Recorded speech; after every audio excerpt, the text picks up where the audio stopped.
साहुणम। जहाँ पर देव दर्शन हो वहीं भव पार होता है। जहाँ मुनियों की वाणी हो वहीं उद्धार होता है। मुझे लगता नहीं डमकार से ऊंचा यहाँ कोई। वहाँ सब पाप कट जाते जहाँ डमकार होता है। वहाँ सब पाप कट जाते जहाँ डमकार होता है। कुंडलपुर के बड़े बाबा की मूल नायक, अतिशयकारी, चमत्कारी, मनोहारी, मंगलकारी, सर्वरोगहारी श्री अजितनाथ भगवान की 170 समोसरण में विराजमान 684 भगवंतों की परम पूज्य आचार्य भगवान गुरुदेव शेखर विद्यासागर जी महामुनिराज की मुनि श्री 108 विमल सागर जी, अनंत सागर जी, धर्म सागर जी, अचल सागर जी आदि समस्त 3,9 करोड़ मुनिराजों की 10 लक्षण महापर्व की उत्तम शौच धर्म की आज का दिन शुद्धता का दिन है। क्योंकि शुद्धि के बिना कोई कार्य नहीं होता है। लौकिक में जल के द्वारा शुद्धि होती है, अग्नि के द्वारा शुद्धि होती है। अग्नि के माध्यम से स्वर्ण को शुद्ध किया जाता है। 16 बार जब स्वर्ण को तपाया जाता है तो वह शुद्ध बन जाता है। और स्नान किया जाता है श्रावक के द्वारा। स्नान करने से वह शुद्ध हो जाता है और मंत्र शुद्धि भी होती है। जब बड़े बड़े पंच कल्याणक विधान आदि होते हैं तो उसमें उतनी शुद्धि नहीं रह पाती, इसलिए मंत्र के द्वारा शुद्धि की जाती है। क्योंकि वस्त्र की शुद्धि जब प्रतिदिन अभिषेक आदि करते हैं, आहार दान करते हैं तो उसमें तो शुद्धि संभव हो जाती है। लेकिन जब भगवान का आहार होता है पंच कल्याणक में तो एक व्यवहार शुद्धि के हिसाब से होता है। लेकिन आप जापमाला जो उसकी लिए रहते ना सूत की, तो शुद्धि के वस्त्रों में जापमाला नहीं दें। ऐसी जिनवाणी में भी कई बार वस्त्र लगा होता है तो फिर भी नया वस्त्र जो आता है लोग शुद्ध मान लेते हैं कि उसको धोने की आवश्यकता नहीं है। वो व्यवहार की अपेक्षागत शुद्ध माना जाता है, लेकिन जब तक उसको धोएंगे नहीं वह शुद्ध नहीं माना जाता। तो आज का दिन सुचिता का दिन है कि कैसे हम लोभ कसाय पर विजय पाकर शुद्ध हों। तो सुचिर भाव शौच्यम, यानी सुचिता अर्थात पवित्रता का भाव ही शौच धर्म है। व्यवहार में आप लोग बोलते हैं वो तो आप समझ जाएंगे, कुछ शब्द बोलने लायक नहीं होते हैं लेकिन चलते हैं वो व्यवहार में। लेकिन हम अंदर से हमें शुद्ध होने का प्रयास करना है। अपनी आत्मा को कैसे हमें शुद्ध बनाना है और शरीर की भी शुद्धि रखना है। मुनि महाराज जिस दिन से दीक्षित होते हैं उसी दिन से रत्नात्रय से पवित्र हो जाते हैं। क्योंकि शुचि भूमि गतम तोयम सुचिर नारी पतिव्रता शुचि धर्म परो राजा ब्रह्मचारी सदा शुचि, यानी ब्रह्मचारी को हमेशा शुद्ध कहा गया है। जब हम लोग ब्रह्मचारी थे तो यही बोला करते थे, ब्रह्मचारी सदा शुचि। लेकिन जब हम कातंत्र रूपमाला पढ़ रहे थे उसमें यह आया था, तो भूमि से निकला हुआ जल शुद्ध होता है कुएं का, और बोरिंग में भी यदि बिलछानी की व्यवस्था है तो वो भी शुद्ध माना जाता है। वर्षा का जल भी बहुत अच्छा माना गया है। कल्याण कार्यक्रम ग्रंथ में माना गया कि वर्षा का जल एकत्र करके, क्योंकि आज पूरे देश में कुएं की समस्याएं आ जाती हैं, तो वर्षा का जल एकत्र करके व्यवस्थित करके भी उससे व्रती लोग या महाव्रतियों के लिए आहार दान अभिषेक आदि के लिए उपयोग करते हैं। सिंगापुर में एक व्यक्ति हैं, बस 60 किलोमीटर जाते थे पहले और जल लाते थे झरने से अभिषेक करने के लिए। कई लोग ऐसे होंगे जो सोचते आलसी हो जाते हैं कि कौन जाए दूर अभिषेक के लिए जल लाने, वो तो बोरिंग से ही कर लो। ऐसा नहीं है। बिलछानी जब तक नहीं डलेगी जीवानी तब तक वह जीवों की रक्षा नहीं होगी तो जल शुद्ध कैसे हो सकता है। और अभी भी वह वर्षा का जल इकट्ठा करते हैं और अभिषेक करते हैं। उन्होंने बताया कि वर्षा का जल इकट्ठा करके हम अभिषेक के लिए उपयोग करते हैं। विदेशों में रह के भी लोग ऐसा कर रहे हैं और अपन यहाँ आलसी हो जाते हैं कई बार। प्रभु भजन को आलसी, भोजन को तैयार, ज्ञानी ऐसे नरन को बार बार धिक्कार। तो भगवान तुम्हारे घर चल के नहीं आएंगे, तुम्हें स्वयं मंदिर जाना होगा, अपने हाथों में कलसा लेकर अभिषेक करना होगा, भगवान की पूजन करना होगी। क्योंकि पंचम काल है, पंचम काल में स्थितियां और आगे बिगड़ती जाना है।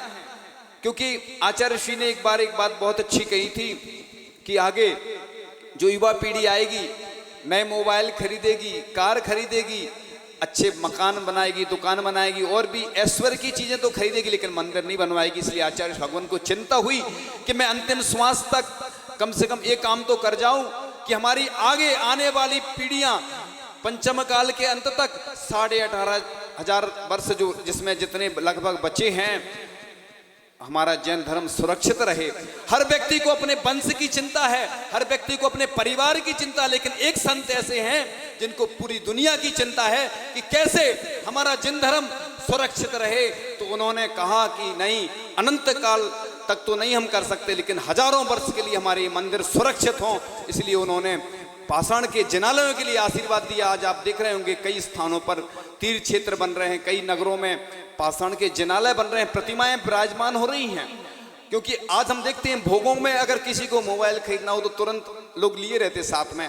जब ऐसी वस्तु खरीदते हैं तो उनको नहीं लगता है। जब दान की बात आती है तो लोग ये सोचते हैं अरे अभी तो दिया था हमने।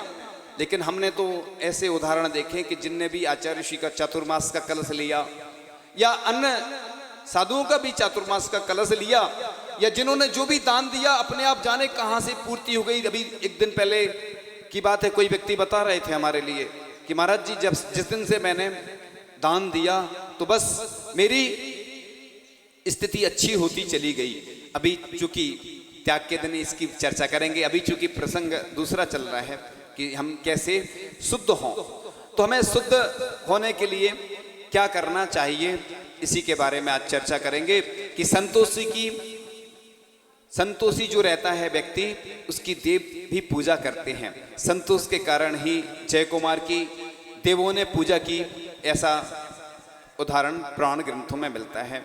संतोष के कारण ही मानव उन्नत होता है और मानसिक आकुलता का अभाव संतोष के प्रभाव से होता है। संतोष के बिना ही यह प्राणी संसार में भ्रमण करता है। संतोष धर्म के प्रसाद से सत्य की प्राप्ति होती है। तो हम अपने आप को संतोष के माध्यम से संतोष रख करके ही अपने जीवन को अच्छा बना सकते हैं। विभिन्न दिनों से हमने बताया था कि अपने लाइफ को कैसे मैनेजमेंट करना, इसलिए तो व्रती बना जाता है, इसलिए तो महाव्रती बना जाता है। अब तो आचार्य भगवान ने भी वृद्ध लोगों पे, ग्रस्तों पे कृपा कर दी है कि अब उनको भी आचार्य जी ने दीक्षा दे दी है। इसलिए अब घबराने और डरने की बात नहीं है कि आचार्य भगवान हमें दीक्षा नहीं देते। अब तो कितना तो ये इसलिए व्यवस्था बनाई गई है कि परिग्रह बढ़ता जाता है और हम चले जाते हैं, पाप लादते चले जाते हैं। ये नहीं सोचना कि हमारा घर बड़ा नहीं है। जिसका घर जितना छोटा होगा उसको उतना कम दोष लगता है, जिसका घर जितना बड़ा होगा, जितना व्यापार होगा, जितनी दुकानें होंगी, उसका पाप का अर्जन उसके खाते में जाता है।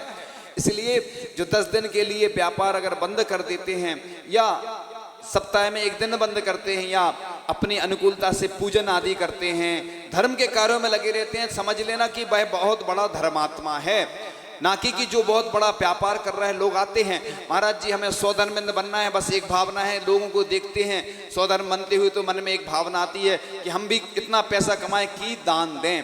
लेकिन ऐसा ग्रंथों में उल्लेख आता है कि दान के लिए कभी धन नहीं कमाना, धन इसलिए कमाना कि हमारा बस व्यापार अच्छे से चलता रहे, हमारी रोजी रोटी, नौन तेल लकड़ी, उसमें दुनिया जकड़ी जैसे वह मकड़ी की जाल की तरह वह बुनती रहती है, लेकिन कब क्या हो जाती है घटना तो बस वह अलग हो जाता है। तो हम उतना ही परिग्रह रखें जितने में हमारा परिवार का पोषण हो जाए। उसके बाद जब जैसे सर्विस में रिटायरमेंट ले लेते हैं, ऐसे इधर भी पहले घर छोड़ देना। जैसे जितने मुनि महाराज बने हैं, आचार्य शीशे दीक्षित, उनने पहले ही घर छोड़ दिया, घर से निकाला नहीं गया उनको।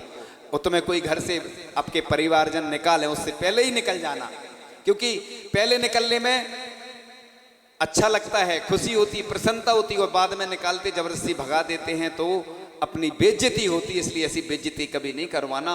पहले अपनी जो प्रॉपर्टी है, जो कमाई है, अपने धन में से कितना उत्कृष्ट 25%, फिर मध्यम 17%, फिर उसके बाद जगन 10%, यानी हाईएस्ट, मीडियम और लोएस्ट, यानी उत्कृष्ट, मध्यम और जगन, ये 3 प्रकार से अपने धन का बंटवारा करके धर्म रत्नाकर ग्रंथ में ऐसा विवरण आता है। इस प्रकार से दान देने का लिखा है। तो इसलिए परिग्रह जितना रखोगे, जितने जिसके मकान दुकान होंगी, जितनी कार होंगी, उतना उसको दोष लगता है। इसलिए अपने परिग्रह का प्रमाण कर लेना। एक पुस्तक है, उसमें अपने नियम लिख लेना, डायरी जैसे मेरे नियम, यानी उसमें अपने स्वयं के नियम लेके परिग्रह प्रमाण जरूर बना लेना, क्योंकि जितना अपन लेते नहीं है, उपयोग नहीं करते, उस सब का दोष लगता रहता है। और अगर अपन ने परिग्रह प्रमाण बना लिया तो उस दोष से अपन बच सकते हैं। 1 हुआ तो 10 होते, 10 होकर 100 की इच्छा है, 100 होकर भी संतोष नहीं, अब सहस्र हो तो अच्छा है। यूं ही इच्छा करते करते लाखों की हद तक पहुंचा है, तो भी इच्छा पूरी ना होती, यह ऐसी डायन इच्छा है। तो इच्छाओं का कभी अंत नहीं होता। एक मोबाइल खरीदते हैं तो दूसरे की ये मॉडल आ गया, क्योंकि बाजार में तो रोज प्रतिदिन लॉन्च होते रहते मॉडल, कार के, मोबाइल के, और भी अच्छे अच्छे कपड़े। लेकिन ये नहीं सोचना, वो तो ऐड का जमाना है, विज्ञापन का जमाना है, तो उधर आकर्षित होते। यहाँ भी तो देखो कितने अच्छे अच्छे नए नए मॉडल आ रहे हैं, लेकिन लोग नहीं खरीदते हैं। कितने अच्छे अच्छे मॉडल आते हैं इधर, धार्मिक वस्तुएं आती हैं, इतनी अच्छी अच्छी प्रतिमाएं आती हैं, लेकिन उसके लिए लोग लालयत नहीं होते। लेकिन पाप के अर्जन के लिए प्रत्येक व्यक्ति लालयत इसलिए रहता है कि उसका ऐड इतना अच्छा होता है। हम तो ये कहते हैं कि इन चीजों का भी अच्छा ऐड करो। कई लोग अच्छी वस्तुओं का ऐड नहीं करते हैं, बुरी वस्तुओं का ऐड करते हैं। आचार्य जी ने एक बार चंद्रगिरी में कहा था, जैसे अपनी पत्रिका छपवाते हैं ना शादी की, ऐसे ही धार्मिक चीजों को ऐड करो तो आपको पुण्य का अर्जन होगा। हमने एक दिन बताया था कि 1008 तरीके हैं पुण्य कमाने के। लोग कहते हैं हमारा पुण्य कैसे बढ़े, तो पुण्य इसलिए तो बढ़ता नहीं है कि आप लोग वो करते ही नहीं हैं, तो चेंज करना है। एक दिन हमने बताया था कि एक कंडेंसर होता है, उसको बोलते हैं कैपेसिटर। कैपेसिटी माने क्षमता, उससे ही वो कंडेंसर बना है। उसके अंदर इतनी क्षमता होती है कि अंदर उसके क्षमता होती है कि हम किसी चीज को कन्वर्ट कर सकें। यानी कैपेसिटर वो कन्वर्ट करता है ऊर्जा को, एनर्जी को डाइवर्ट करता है। जैसे पहले स्टेबलाइजर चलता था, ऐसे ही वो कंडेंसर होता है, वो चेंज करता है। हमें कुछ करना नहीं है, कुछ छोड़ना नहीं है। लोगों से जब बोलो कि छोड़ना है तो लोग भागने लगते हैं। कई बार श्रावक संस्कार शिविर में इसलिए वो लोग नहीं आ पाते कि इतना सारा त्याग करना पड़ेगा, ये करना पड़ेगा, डरते हैं लोग। लेकिन हम तो ये कहते हैं कि अपने जीवन को अगर परिवर्तन करना है तो बस छोड़ना कुछ नहीं, धीरे धीरे अच्छी चीजें अपनाते चले जाओ।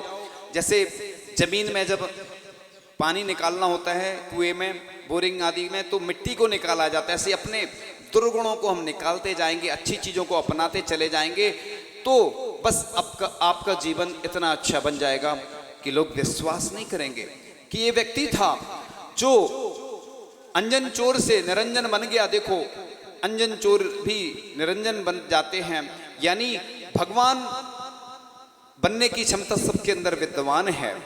चाहे छोटा सा कंकर भी हो, चाहे वह कोई छोटा सा जीव हो, वह भगवान बन सकता है। भगवान बनने की क्षमता सबके अंदर विद्यमान रहती है, लेकिन हम बस उजागर नहीं कर पाते हैं। जिस प्रकार से वह खान में पड़ा सोना जब खान में पड़ा रहता है, जब उसको लाया जाता है, तपाया जाता है, तो शुद्ध बन जाता है। इसी प्रकार हम भी बन सकते हैं। तो मलिनता निकलेगी तभी स्वच्छता मिलेगी। और सोच धर्म का विरोधी लोभ होता है। लोभ ऐसा बढ़ता जाता है व्यक्ति को कि बस उसमें वह अंधा हो जाता है। तो धन, यश, परिग्रह, संयम, संचय से लोभ पद का लोप हो जाता है। तो धन, यश, परिग्रह जब बढ़ता जाता है तो व्यक्ति को इतना दोष भी लगता है, क्योंकि हम वैसे ही पूर्व में और वर्तमान में इतने सारे दोष करते रहे कि हम आलोचना ही नहीं कर पाते हैं। इतने सारे दोष हमें लगते हैं। तो लोभ को अशुचि भी कहा है। यह वैभव मेरा है, यह भी हृदय की अपवित्रता है। क्योंकि अपन क्या करते, कहते ना मेरी इतनी गाड़ी है, मेरी इतनी कार है, तुम्हारे पास क्या है? कुछ नहीं है। तो लोग, इससे क्या होता है, लोगों को ऐसा लगता है कि कोई बड़ा पद लेता है, इधर सौधर्मन बनता है, तो कितनी देखो उसको इज्जत मिल रही है, हम भी ऐसे ही कोई पद ले लेंगे तो हमें भी लोग पूछेंगे। और कहते ना लोग तभी पूछते हैं आप कैसे हैं जब तक आपके पास पैसे हैं। लेकिन ऐसा नहीं सोचना, पुण्य से ही पूछ होती है। कई लोग आते हैं हमारे पास, लेकिन उनको कोई नहीं पूछने वाला, उनके पास बहुत धन है। यहाँ पर उसी का सम्मान होता है जो त्याग करता है, चाहे मुनि महाराज हो, चाहे शिवरार्थी हो, चाहे आप अपने दान का, धन का त्याग करते हैं दान के माध्यम से, तो इसलिए उनको बुलाया जाता है सत्कार और पुरस्कार। कई लोग रह जाते हैं कि हमें बुलाया नहीं, उनका नाम ले लिया, हमारा नहीं लिया। ऐसा लोगों को मन में विकल्प तो आता है कई बार, लेकिन ऐसा नहीं। अब धन का नहीं, धर्म का सम्मान होना है, लोभ का नहीं, संतोष का विधान होना है। सुनते रहें धर्म के बारे में बहुत लोग, लेकिन अब तुम्हारे आचरण का इम्तिहान होना है। तो आपके आचरण का अब इम्तिहान होना है कि आप कैसे हैं। इसलिए लिखा रहता ना, चरण नहीं आचरण छुएं। कई बार लोग सलाह देने बहुत आ जाते हैं, तो लोग कहते हैं कि सलाह नहीं सहयोग दें। फिर हमने इसको परिवर्तित कर दिया कि सलाह के साथ सहयोग दें, कहें नहीं करें। आज समाज में यही होता है कि लोग पद लेकर बैठ जाते हैं, लेकिन काम दो चार लोग करते हैं। चाहे गौशाला की बात हो, चाहे मंदिर की हो, चाहे पाठशाला की हो, ये अपनी जो धार्मिक संस्थाएं हैं, हम देखते हैं कि बहुत सारे विवाद रहते हैं। लोग जब चुनाव होता है तो पद लेने के लिए बहुत सारे लोग आएंगे। ये पूरे देश की स्थिति बता रहा हूं मैं, क्योंकि पूरे देश तक ये मेरी आवाज पहुंचती है, इसलिए मैं देश के लिए संबोधित कर रहा हूं। देश के नाम संदेश है, किसी एक व्यक्ति की बात नहीं कर रहा हूं, एक जगह की नहीं बात कर रहा हूं, मैं पूरे देश के लिए बोल रहा हूं। विदेश में भी जो सुन रहे हैं उनके लिए भी बोल रहा हूं। तो मैं जब भी देखा कि लोग पद ले लेते हैं और काम नहीं करते, तो ये निर्माल्य का दोष लगता है। क्योंकि जैसे पूजन आदि में हमने भगवान के वस्तु का उपयोग कर लिया, ऐसे ही ये भी भगवान के लिए हमने नियम लिया था, शपथ ली थी, और वो हम काम नहीं करते हैं, तो समझ लेना इतना दोष है कि जैसा निर्माल्य का दोष है कि हमने दान बोल दिया और नहीं दिया, वैसा ही दोष यहाँ भी लगता है कि हमने पद लिया था, सबके सामने शपथ ली थी, और वो काम हम नहीं करते हैं, तो दोष लगता है। इसलिए धार्मिक पदों को लेते हुए ये ध्यान रखें। एक बार पूज्य सुधा सागर जी महाराज ने कुंडलपुर में एक बहुत अच्छी बात कही थी कि यदि तुम्हें पद लेना है तो यहाँ पे सप्ताह में एक बार आना होगा, नहीं तो घर पे बैठो, अपनी पत्नी को श्रीफल चढ़ा दो, घर पे रहना है। तो इसलिए पूरे देश के लिए मैं ये बात कह रहा हूँ कि कोई भी पद लेते हुए ये ध्यान रखें कि भैया जिसके लिए हमने संकल्प लिया था वह हम काम जरूर करें। क्योंकि दूसरे लोग बैठते तो हो सकता है अच्छा काम करते, और बस हम टांग खींचने में ही अपने आप को अच्छा समझते हैं। लेकिन हमारी गौशालाएं के लिए आचार्य भगवान ने इतना आशीर्वाद दिया, चाहे मंदिरों के लिए आशीर्वाद दिया, चाहे पाठशालाएं हों, चाहे जितनी भी धार्मिक संस्थाएं हों, सबके लिए अगर हमने संकल्प लिया है तो निश्चित रूप से हमें काम करना ही होगा।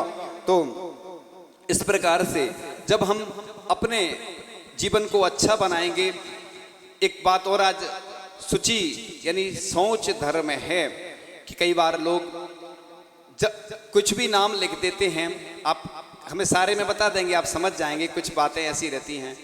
तो जहाँ पर सोच धर्म पलता है, तो यहाँ पर एक ऐसी व्यवस्था होनी चाहिए पूरे देश भर के लिए। मैं बोल रहा हूँ कि जैसे गोटे गांव में एक बहुत अच्छी व्यवस्था है, साधु वाटिका एक बनाई जाती है, उसी प्रकार से अलग से आप लोग इस बारे में समझ लें, चर्चा कर लें।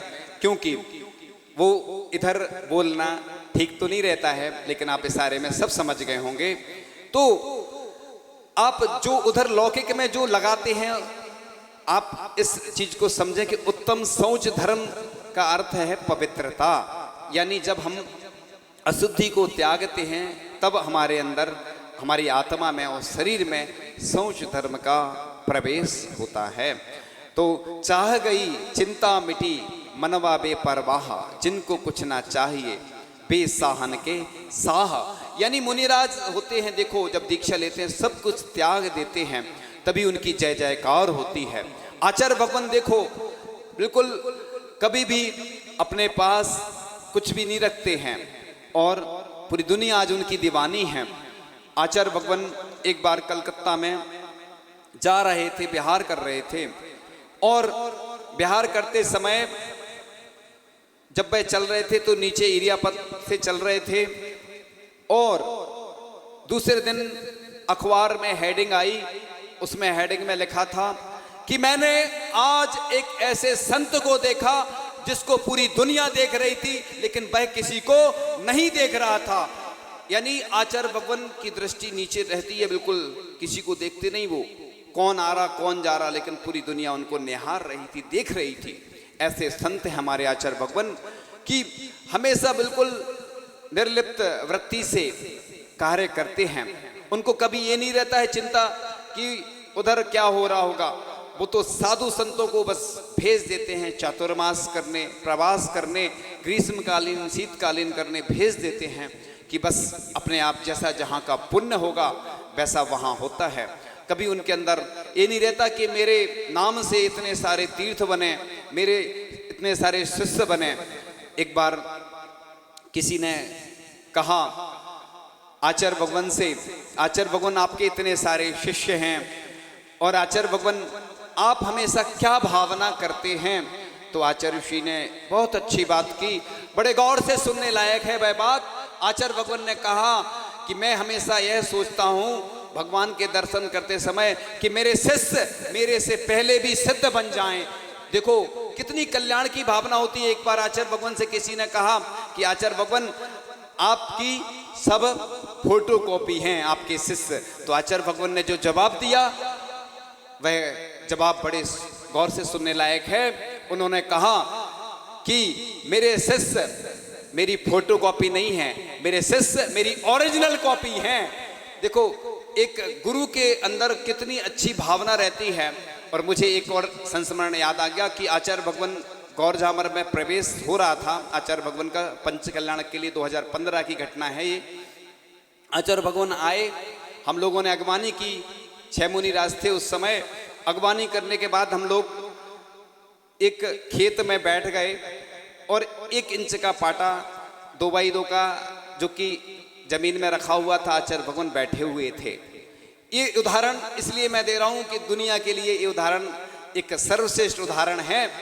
और आचार्य भगवान उस पाटे पे बैठे हुए थे, हम लोग जमीन में बैठ के नमोस्तु करने लगे आचार्य भगवान को। तो आचार्य भगवान बोलते पाटा ले लो, जमीन में नहीं बैठो। देखो आप ऐसा उदाहरण आपको दुनिया में कहीं शायद नहीं मिलेगा कि देखो इतने बड़े आचार्य महाराज होके कभी उनके अंदर ये भावना नहीं आती कि मेरे से शिष्य ये छोटे हैं और मैं इतना बड़ा हूँ। वह 1 इंच वाले ऊंचाई के पाटे पर बैठकर भी बोल रहे हैं कि ये पाटा ले लो, उस पर बैठ जाओ। ये नहीं सोचते हैं वो कि देखो ये हमारे बराबरी पे बैठ गए। आपने कई बार देखा होगा कि सिंहासन भी नहीं रहता है तो आचार्य कहीं भी बैठ जाते हैं। तो ऐसे आचार्य भगवान कि देखो कितने अच्छे से इस धर्म का पालन करते हैं। तो हजारों बार मिट्टी से, सैकड़ों घड़े के जल से एवं सैकड़ों तीर्थों में स्नान करने पर भी दुराचार शुद्ध नहीं होता। जैसे वाह में साफ किया गया शराब का बर्तन अंदर अशुद्ध ही रहता है। शराब का बर्तन रहता उसको कितना भी आप शुद्ध कर लो वह शुद्ध नहीं होता। इसी प्रकार से कोई कितना भी कुछ कर ले वह शुद्ध नहीं होता है। तो इस प्रकार से हम अपने जीवन को इतना अच्छा बनाएं कि जो 2 नंबर के काम करते हैं वो 1 नंबर में, ब्लैक मनी को व्हाइट मनी में करें, है ना। क्योंकि कई लोग खूब धन जोड़ते जाते छोड़ जाते हैं। फिर कंजूस रहता ना भाई, कंजूस का धन कौन उपयोग करता है? कंजूस सबसे बड़ा दानी होता है। कौन धन उपयोग करता है? वह छोड़ जाता है। दूसरे लोग, घर के लोग ऐश करते हैं। इसलिए घर परिवार को उतना ही करना, उतना ही पाप अर्जन आप अपने को करना, क्योंकि अपन सोचते हैं कि हम पूरे परिवार के लिए कर रहे हैं, हमारे बच्चे, हमारी पत्नी, हमारे ये हमारे वो। लेकिन पाप आपको लग रहा है ये सोच लेना आज से, अपने जीवन को परिवर्तित कर लेना। आगे त्याग आने वाला है, उस दिन और अच्छे से बताएंगे कि कैसे हम अपने जीवन को अच्छा बनाएं, ये धर्मभाई बताएगा। तो आज से ही अपनी मानसिकता बना लो, तैयार कर लो कि हमें मुनि महाराज बनना है। आज से भावना भाव, बन पाओ या नहीं, लेकिन पुण्य आपका संचय आज से ही आपके खाते में इकट्ठा होता चला जाएगा। हमेशा भावना भाते रहो कि मैं मुनिराज बनूं। अंतिम श्वास जब लूं तो दिगंबरत्व के साथ मैं अंतिम श्वास लूं, ऐसी भावना आज से ही आपके अंदर आना चाहिए। तब अब आप दिगंबर धर्म के सच्चे अनुयायी होंगे। इन्हीं भावनाओं के साथ आज का यह धर्म आपके जीवन में आए। परम पूजाचार्य भगवान गुरुदेव शिक्षण विद्यासागर जी महामुनि राज जी की।